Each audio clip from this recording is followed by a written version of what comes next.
To connect your Soundcore Liberty NC4 with the PC or a laptop, first you will need to grab your earbuds, open a case and make sure that both of them are inside of it.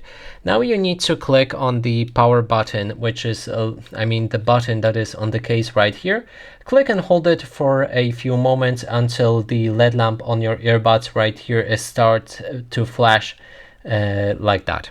Now we can move to my laptop right here. Let me turn off the light so you can see it much clearer, and then open a Bluetooth settings. I found the easiest way is to just click on the Bluetooth or Wi-Fi sign in the bottom right corner.